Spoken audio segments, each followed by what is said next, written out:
Hello and welcome to the Gooner Talk, back again with you guys for another episode of our Arsenal preview show, our show in which we look ahead to the next Arsenal fixture. Very excited because it is the first game of a brand new Premier League season. Can you believe it? It feels like this summer has really flown by. We've had pre-season fixtures, we've had a crazy transfer window, and it's not over, the transfer window. And certainly today and yesterday has proven that is still very much alive and kicking with some of the chaos that we've been seeing going on, not just in the Arsenal world, of course, with David Raya. Maybe we get an announcement about that. It'd be lovely to see an announcement at the Arsenal Stadium. David Raya brought out in front of the fans. That'd be quite nice if that could be done. But of course, what is exciting at the moment for most is watching the chaos between the likes of Spurs losing Kane and Liverpool and Chelsea trying to battle it out for Caicedo. Very interesting indeed. But we're going to keep this show very much focused on Arsenal as they face their first test of the new season in the Premier League, of course, as Community Shield champions. They'll be taking on Nottingham Forest, who were the side ultimately that ended Arsenal's title hopes last season when they lost 1-0 at the City grounds to keep Nottingham Forest in the league. So had it not been that result, maybe we wouldn't even be playing Forest in this game, in this moment. But we are, and we're hoping that Arsenal can do the business. Good evening, good morning, good afternoon, wherever you happen to be in the world, joining us live in the chat box and those joining us on catch-up or on audio platforms as well. As always with our preview shows, and as we will be doing across the course of this season, this is where we welcome our Discord server members onto the show to give their thoughts and feelings about how they are with Arsenal and looking forward to the next game. So let's bring you those right now. First of all, joining us all the way from the other side of the world, it's Mike. How you doing, Mike? You good? You well? I'm doing very well, Tom. Thanks. Hi to you and hi to everybody in the chat box. Great to be here. Absolutely. It was a pleasure to speak with you, my friends. Also joining us from another side of the world, it's Zamir. How you doing, Zamir? You good? You well? Hi, Tom. I'm doing all right. It's nice to have our transfer business wrapped up and looking forward to a productive and hopefully a championship season. Yeah, if Arsenal were a piece of furniture, it would be a very comfy sofa, just watching idly whilst some crazy things go on in some wacky other parts of the furniture store. So it's very much nice to be that comfy part of the household in the Premier League house that is this crazy kind of scene that we find ourselves in now. And joining us much closer to home, it's Marcus. How you doing, Marcus? I'm well, Tom, and everyone else? Lovely stuff. Good to see. How have you enjoyed your summer, my friend? Yeah, good. As you said, it's nice for once for us to be ahead of the game in the transfer, and today has been, as you said, quite funny. Chelsea, Liverpool, Spurs. Ha ha! Indeed. Ha ha is certainly the soundtrack of Chelsea and Liverpool and Spurs' summer at this moment in time. It's very exciting indeed. I mean, this morning I had people what's the word? Guile, I suppose, to say, well, you laughed at Chelsea too soon. I was like, you don't understand. So I'd rather he went to Chelsea because they're more likely to mess Caicedo up. I can laugh at Chelsea for messing up the Caicedo thing, but if they get him, Liverpool look hilariously bad because being in European football and can't convince a player to join them over a team that finished 12th last season and ultimately end up spending £110 million on Caicedo. Anyway, that's enough about the chaos of rivals. Mike, how excited are you for the brand new season? What has piqued your interest the most? I can't wait. I think it's fantastic that we had our transfer business done early. We obviously had a little bit of a mixed pre-season, but that was obviously a bit of experimentation. When it came to the crunch and the match that had to be won, we stepped up and we did the business. So I can't wait. Yeah, we did do the business in that game. It's an interesting point, Zamir. Like, how much kind of stock do you put in the draws with Nuremberg and with Monaco, the defeat to Man United, and then the performance against City? Like, how much can we glean from this summer? Because last summer we won all of our preseason games and used that momentum into the brand new season. Do you feel as though that we've lacked the opportunity to build that momentum, or do you think that Community Shield victory has basically brought all of those 6 wins we had last year into one condensed game, if you like? Yeah, it's a good point, Tom. I think I see it in two ways. One, I think last season we had to build that momentum coming into the season because we were still a young side trying to prove ourselves. We were hungry and we needed some wins to build confidence going into the season. I feel this season we're more of a mature side, and I don't think we'll let the preseason draws or results really affect our mentality going into the season. I also feel we have enough talent to overcome any adversity in any of the first 4 or 5 games that we have. So I don't put much stock into it. I think Arteta has to figure out what works, and he's trying to do that. And preseason is a perfect time to do it. It's a little bit of a different approach. Yeah, absolutely. And I think that the fact that we've got all this depth, is reason for why we saw loads of rotation last season and summer. We didn't. We barely rotated at all. We made subs, but the starting lineups were pretty consistent in the last few games of that pre-season. Marcus, I suppose that then leans into where we find ourselves on a negative front, which is that we've lost Gabriel Jesus, which is a big blow. Kai Havertz started up front against Manchester City. Are you concerned about losing Jesus, or do you think we've got the depth to cope with it at the start of the season? I think we've got the depth, but as I think you've said quite often, we still want an attacking player.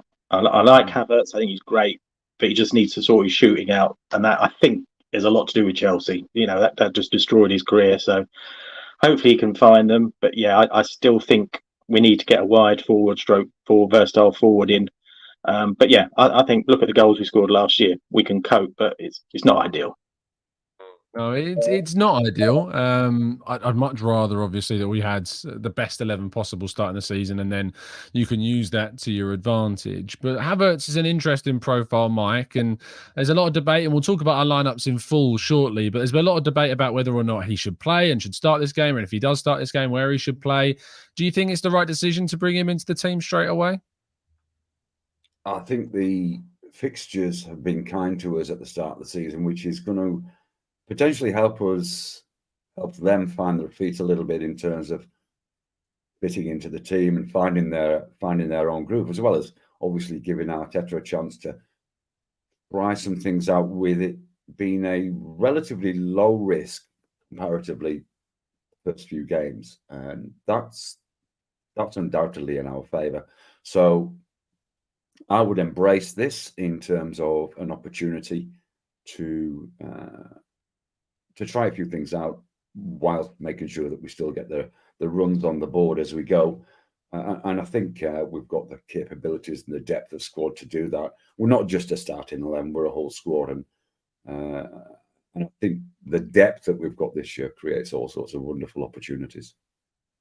Absolutely. It was interesting seeing kind of Mikel Arteta, I think, Zamir, talk so openly about kind of the competition that he's got. He also talked about, I think it was after the game against Man City, maybe it was before it, but he was asked about kind of the need for transfers, and he said that, we've got to make sure that we utilize minutes in the best possible way. And that's really difficult, I think, in the Premier League, because every game you're expected to win. And if you're in the title race, it's not just about going for top four where you can afford to drop points in certain games. If you're in a title race, the expectation is the next game has to be a win if you want to keep going. Even if it's Man City, if you want to win the league, you've got to try and beat Man City. And we failed at that last season. So when you hear Arteta talking about minutes and we talk about the unpredictability, if you like, of the team, how confident are you that he's going to be able to effectively rotate? And do you actually see him doing enough rotation this season? So I think, Tom, I'm confident he's going to figure it out. I think he's going to struggle with it for a couple of months. I think probably October, November is when Arteta will figure out what works best and how he's going to use the squad. So I'm confident he's going to figure it out through the season, and I think he has to rotate. We're not in Europa League anymore. We're in the Champions League. In the Champions League, the level of competition is different. Our squad is not starting 11 and then a drop in quality with the rest. Right now, we have, I would say, argue 16, 17 players that could easily come into the 11, and we don't drop in quality. So everyone's fighting for those minutes. So we have to rotate, in my opinion, and I think we will. It's just nice as a contrast from last season that we can, let's say, have Zinchenko out with an injury and bring in Jurriën Timber, and we look just as good. For example, Thomas Partey, let's say, knock on wood, gets injured. If he doesn't get injured, Declan Rice can step in and Emil Smith-Rowe can come in. We have so many options without dropping quality. And I think that's why there's going to be a different approach to the season. And we've kind of already seen it in preseason. Yeah, it is the one area of Arteta's management that I am skeptical about. That and substitutions and how we manage certain in-game scenarios as well, for all of his goods, for everything that he's done. And we're also praising of him. I think that is the big question mark for this season, Marcus, is Is he going to be able to rotate? Is he going to be able to change things up for certain fixtures in difficult times in games? Because there are going to be times where we concede first, or we're going into the last 20 minutes of games and we're not winning. And it's going to be on Arteta to make the right changes and right decisions to put and swing those games in our favour. Do you have confidence that he'll do that? Or if you don't have the confidence, do you have the confidence that that might gradually grow throughout the season? It's easy. Just bring Trossard off the bench. That's straightforward. He comes off the bench and scores. Any of us could do that. Otherwise, no, I totally agree. He's, as Zamir just said, before we were probably 11 starters and a couple that could come in, and he didn't really know what to do with the others or didn't trust them. Like Vieira didn't come on too often, as if he didn't trust him. Whereas now we've got those extra players, we've got the people, as Zamir said, you've got Rice and Partey who can interchange, bring one off, bring someone else. So it is a steep learn. And I think, again, I think early on it's going to be a real test for him. You've suddenly got these players and he's going to have to upset a few. And but I think he'll get there. But yeah, it is a bit of a concern based on historically how he's managed the subs. Yeah, I remember so many times where we've seen some strange selections in the team lineups or some strange decisions in how long he's kept players on the field, and Xhaka at left back will haunt me forever. Always will be in my mind as something that he did that I was like, why are we still doing this? But it seems this season, Mike, what's interesting about a selection is the construction of that midfield. I mentioned Xhaka there. Xhaka's gone, and the midfield is evolving. We're going from playing with Partey and then, kind of a box-to-box in Xhaka and attacking midfielder in Odegaard into a choice, basically, of either having two players that are more solid and secure defensively in Rice and Partey, or Jorginho, if you want to throw him in there, or having two attack-minded midfielders like Odegaard, Havertz, Smith Rowe, Vieira as options in those areas. So when it comes to the start of the season, and again, I know we're alluding to potential lineups that we'll be looking at in a second, but do you think it's better to start the season off in a sense of meaning to go on? Like, if you're going to go up against a side like Forest, which I would respectfully describe as, a bottom half of the table team at home, where you can maybe take more of the emphasis on trying to score goals, so maybe you should go with the Havertz and Odegaard? Or do you think because there's a narrative that this is the first game of the season and you want to kind of get off to a solid start and be a bit more sensible and not create as much risk, that it's a better choice to go with two players like Rice, Jorginho or Partey in that defensive pivot? I think what we've got this year that we haven't had before is, well, first of all, the choice to do that. I think that we have the personnel now and the skill set to be able to adapt according to who we're playing and the likely challenges that they're going to give us. I don't think it's quite as simple as do we play a sort of double pivot at the back, because certainly Rice. I think if Rice is playing in the midfield, then not to go too fast again in terms of squad selection, but there's no reason why he can't play further up the field against Forest than he might do against City or Liverpool away. So it's not. I think there's a flexibility within that midfield that's not just about the people; it's the flexibility about how those people are employed in a particular game that's going to be interesting to see. The other thing is that with Jesus being out and potentially Havertz covering that 9 role, that creates a slightly different scenario than if Jesus had been in. I think if Jesus had been available, he would have played in his standard position, and then Havertz might have played in where Xhaka did last year. So I think that has possibly influenced or may influence what the starting lineup is tomorrow, even if Rice plays a slightly different role to what he might do against some of the bigger teams. If that makes sense. I mean, if obviously when I get you guys to do your lineups, it's always your desired lineup in terms of what you would like to see. Predicted lineups, I do feel as though Rice and Partey will probably start tomorrow with Odegaard. The big question mark I still think is that centre forward, because even though Havertz started, it was Trossard that came on and was a difference maker for us. He could also start at left wing instead of Martinelli, but I thought Martinelli was bright and produces some really energetic moments, and I like Trossard's combinations with with Martinelli as well. In my dream lineup that I did in terms of my article that's going to be coming out tomorrow, just to give a spoiler on that, I certainly did say about Trossard and Martinelli linking up as a desired pair, because I just think that duo is really strong. I look back at the Leicester game last season or the Fulham game. You know, those two are really good games for highlighting how good those two can play together. Zamir, I've got a bit of a tricky one for you. One of the biggest, the easiest, I suppose, selections we've had is goalkeeper. And David Raya is not going to be in the Arsenal squad this weekend, but he is expected to be in the squad in forthcoming weeks. Is what is without a doubt one of the cleverest transfers in Premier League history. Props to Edu, who I've written a piece about now, in my opinion, being the best sporting director in the league. Who would have thought we'd been saying that 2 years ago? But when do you think we will have the discussion about who should be starting Premier League games in goal? I mean, you're already asking me the question, so we're already asking the question, Tom. We're already having the debate. Maybe the question of when we'll see David Raya, I'm not sure. I think he has to come in. He has to fight for his place. And Aaron Ramsdale, you know, seeing the transfer news, just all of a sudden, it seems like a switch flipped, and he became Superman, and he's on a tear right now. So I don't think you could drop Ramsdale, even if Raya comes in and trains really well. So I think he'll wait for his opportunity. Maybe we start seeing him when we start the Champions League group games, maybe earlier, you know, if Ramsdale starts to lose form. I think it depends, again, on how he comes in, gels with the squad, what he brings to the table, and if Arteta is willing to put faith in him. Absolutely. I am excited, Marcus, for this season. That's the key word. People are going to get bored of this. I'm getting flashbacks of Josh Kroenke in that video when he just started growing a beard for the very first time. You know, I felt as though that moment when he said "be excited" was infamously referenced back to so much as kind of this satirical kind of moment, if you like, in Arsenal's modern history.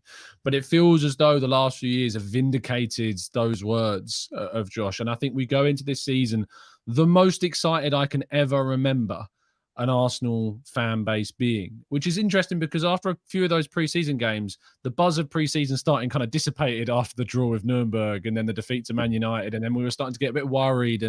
But that game against Man City has really re-energized everybody.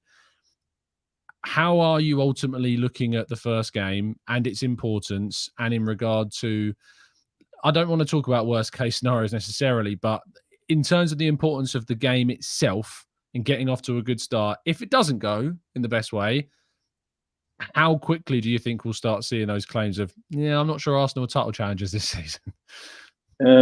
Well, firstly, I'm a couple of years older than you, so I can remember the good old days when it was us and Man United trading titles. So we were excited back then. But I can't remember that too. I'm not that young. I'm complimenting you, Tom. God, I give you props and you failed. I totally agree. In recent years, it's just been weird mid, sort of top 4 to 8 team. Let's see how we do. Let's qualify Champions League. And yeah, now there is a real excitement. City have changed players. They've lost players. You know, De Bruyne, is he starting to fall away? He doesn't seem to play as much now. So there's a bit more, I think, hope for us. Unfortunately, I still think they will win it, but I really think we can push them hard with the strength of squad. In terms of fixtures, you know what it's like with the press. They all hate us. If it's the whistle goes tomorrow and we've lost or dropped a point, that's it. It will be titles over. Arsenal aren't going to do anything, and it's doom and gloom. But I do think it is key after how we tailed off the end of last year that we get into a good start. I just think it's ironic that we could have our ex-keeper on the other side, and that concerns me more than anything. It's just one of those things, isn't it? It's like you play against the next player and they always turn up for the game against you, but otherwise, as you said, Kroenke, seeing him at the Community Shield, yes, it's not quote a major trophy, sorry, well, unless you're on the Tottenham website. And his joy and excitement, and you could see it when he was handing out the medals. He was absolutely ecstatic to get that win, and I think there's a lot of passion in the club, and he realising he's getting it now. He really is getting what we're about. And as the Kroenkes have won every other big major event and tournament now with all their other franchise, it's got to be our turn. Yeah, I think it's going to be very exciting indeed. I think I can say it's because I think it's embargoed until 5. Yes, it was. So, it's going to be exciting to see kind of the TNT Sport are doing a kind of a Arsenal fan thing that's going out tomorrow, and there's a good line from Andrew Allen that's on there. So I'm looking forward to seeing that when it drops, and what he says encapsulates what you just said there, Marcus. So if you're watching on TNT/BT, what it used to be BT Sports, now TNT Sport, give that a watch and it will drop and you'll see it and you'll see exactly what Marcus is talking about.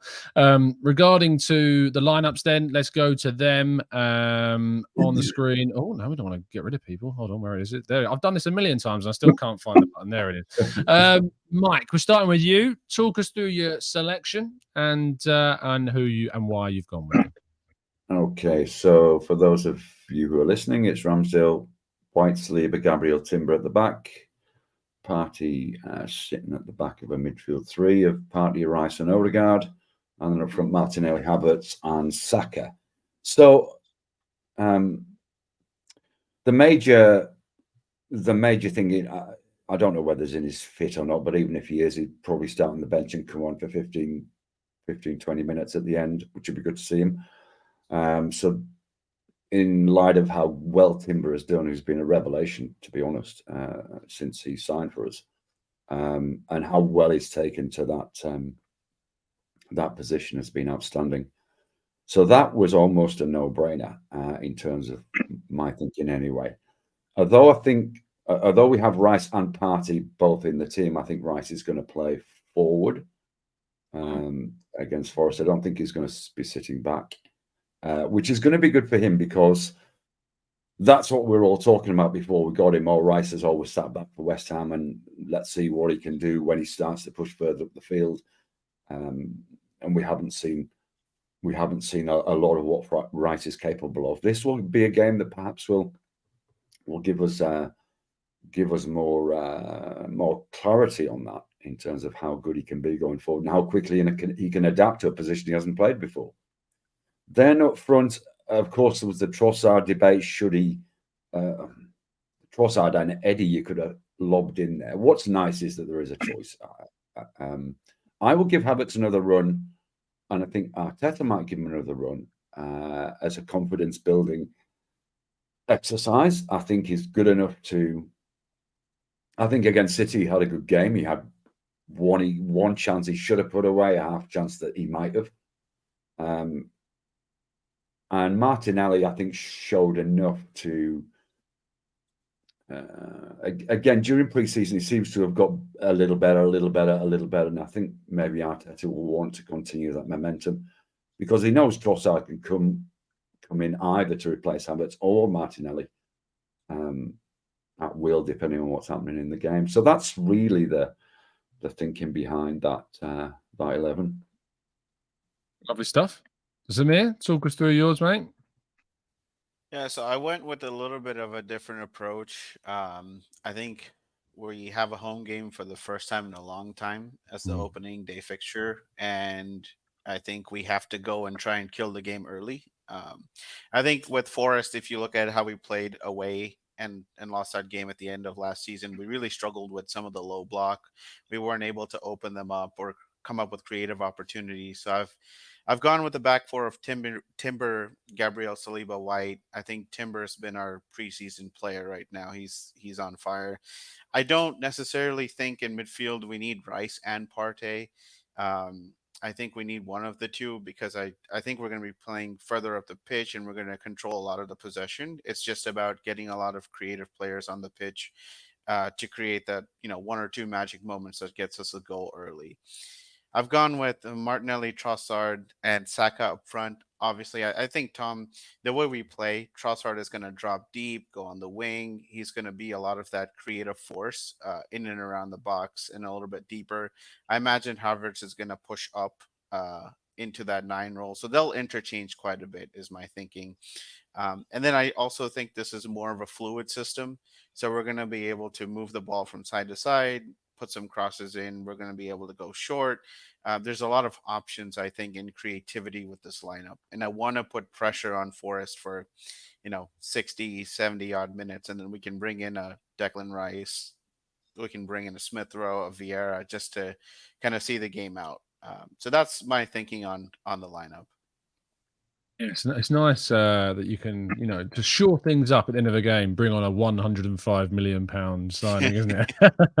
How Arsenal have changed these days. Marcus, talk us through yours, my friend.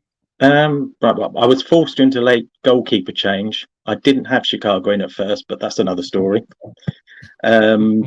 Defensively, yeah, gone with the same. White, I think, looked really good last week.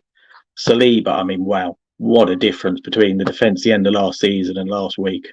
That's just, he's on another planet. And please, touch wood, can't get injured. But we've got a bit more depth now, so I'm afraid Holdini might not be playing so much. Gabriel looks good. Timber, I mean, I could hear the woof from you, Tom, from Wembley last week. That guy was fantastic. It really is some signing. I mean, to get him for, 30 something million when you think of the money that's being splashed around, amazing signing. Odegaard has to be up, behind the forward line.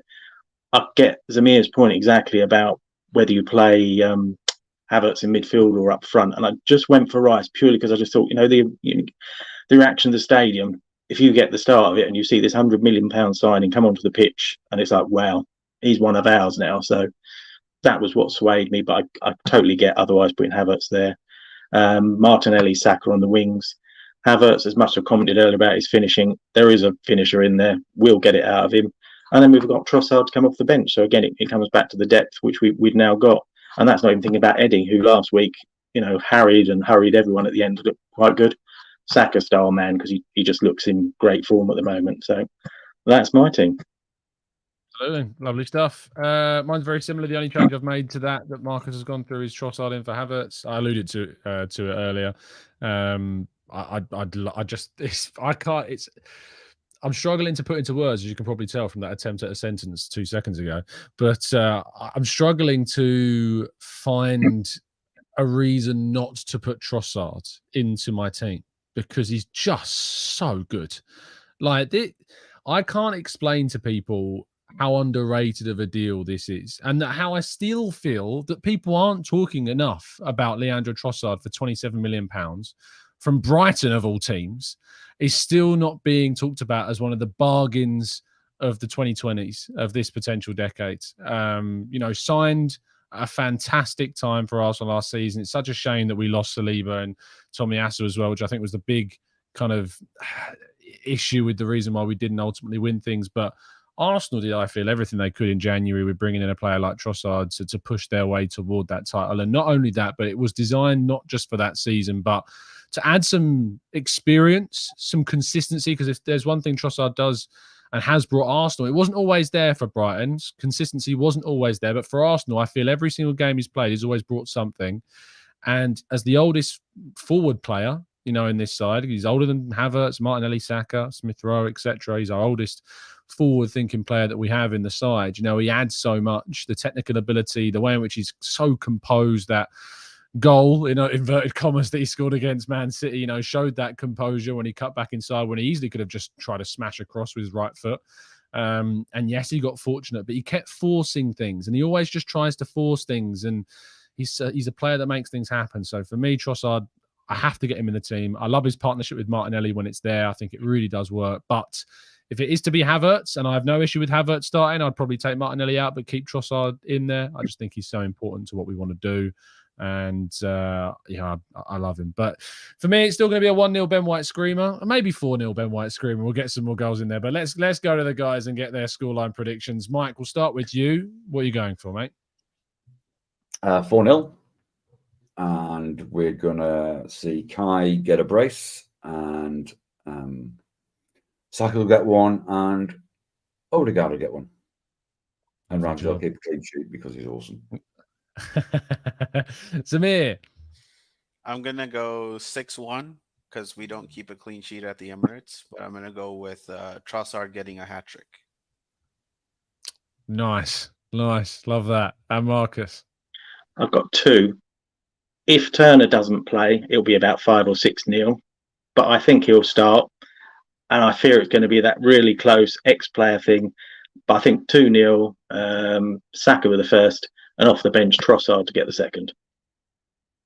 Lovely stuff. I'll have a look in the chat box as well in regards to what you guys are saying. But I do want to tell you, our fantasy code is for the season. It's not our members one. If you want to join our members league, you'll have to be in the Discord server. But that code on the screen is the code for the open general public one, if you like, for the TGT Fantasy League. So join us. That's your code. That's the one you need, and it will bring you into the league. I think we've got something like 400 odd people in that league now, something silly. But there's a lot more people joining for the new season. So do make sure that you get involved in the new league and renew yourself because it's going to be an exciting one. Chat box predictions. Noel's going for 4-0. Havertz hat-trick, Saka with a goal. Havertz hat-trick is a great thing to see if it happens. That confidence-wise would do in the world of goods. ML Reaction says 5-1 to the Arsenal. Temi says 3-0. Havertz brace. Timber with a goal. Noel's going for... Oh, sorry, we've done Noel. Gooner says 3-0. Arsenal, Saka, Trossard. Cesar says 3-0 as well. Saka, Kai, and Matt Turner own goal. That would be... Yeah, we haven't really touched upon that. I mean, he might be making his Premier League debut at the Emirates, finally, just not in an Arsenal shirt, which is quite ironic indeed, but it's the way that the cookie crumbles. Anthony says 4-0 is my expectation. Rick says 5-1. Kyril says 3-1. Paul says 2-1 to the Arsenal. And Cass says, I never predict a scoreline. All I want is to win. And that's completely admirable, Cass. I will take you up on that. USA Gooner says 4-1, Saka, Odegaard, and Trossard. Ian says 3-1. It'll be a tight match. The first goal needs to be scored by us.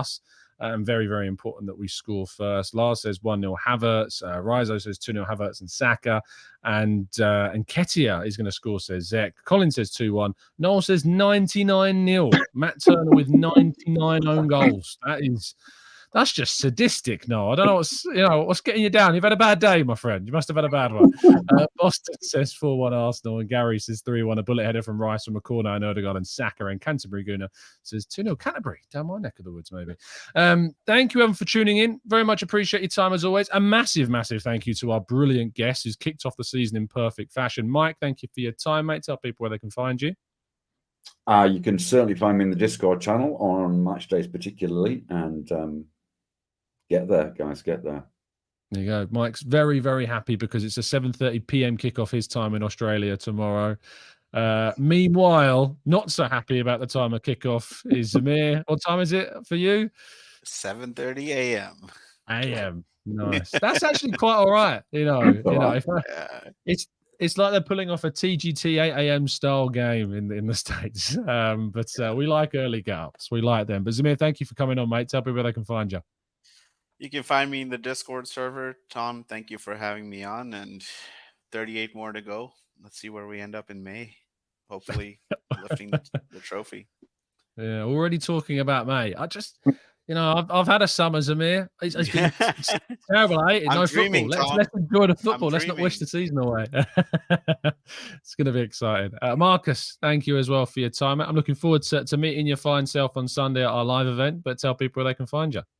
Yep, they can find me on the Discord server and at MJC Gooner on Twitter. And I've watched you stole my thunder because I was going to say, or you can actually see me on Sunday, around 5 o'clock, Mildmay Club. There's an event going on. I'm sure you have a bit more information, Tom. I do. You see, I train these members well. They know exactly how to set these things up. Oh, and also I should mention as well that you can get a fantastic VPN service too. Always, you can get involved with NordVPN. Go to nordvpn.com/Gooner to get yourself a significant discount off a 1 or 2 year plan. It brings you all the needs that 2023 does whilst you're online, of course. That's trackers being kind of like battered away, like Liverpool proposals for Moises Caicedo. You can get yourself some ad blockers that can, bat away the, Dan Levy's of this world trying to change terms after you've agreed a deal to move to Bayern Munich. All these things can be prevented, but in the sense of your internet security online with NordVPN. So make sure you get involved with that, nordvpn.com/Gooner, and you get a 30-day money back guarantee as well. But as Marcus said, we'll also be getting involved with the live event, which takes place, I was going to say tomorrow. It's not tomorrow. It's on Sunday. It will be tomorrow, but for now, it's 2 days from today, and it will be Sunday. If you got that and you've deciphered how that works, it is just Sunday. Sunday the 13th of August at the Mildmay Club, N16 9PR, if you need the details for that. Doors open at 5. Show starts at 6. Tickets, you can get the link in the description, and you can scan that QR code on the screen. I'm told reliably that Mike from the Gooners Pod is going to be frantically handing out some flyers around London tomorrow, convincing people to come along. So if you spot him, grab one. If you can bring your friends and you're already coming, bring your friends along. It's going to be great. Looking forward to seeing so many of the listeners that have let me know that they're going to be coming. So I'm really, really looking forward to it. It's going to be a great evening, great event.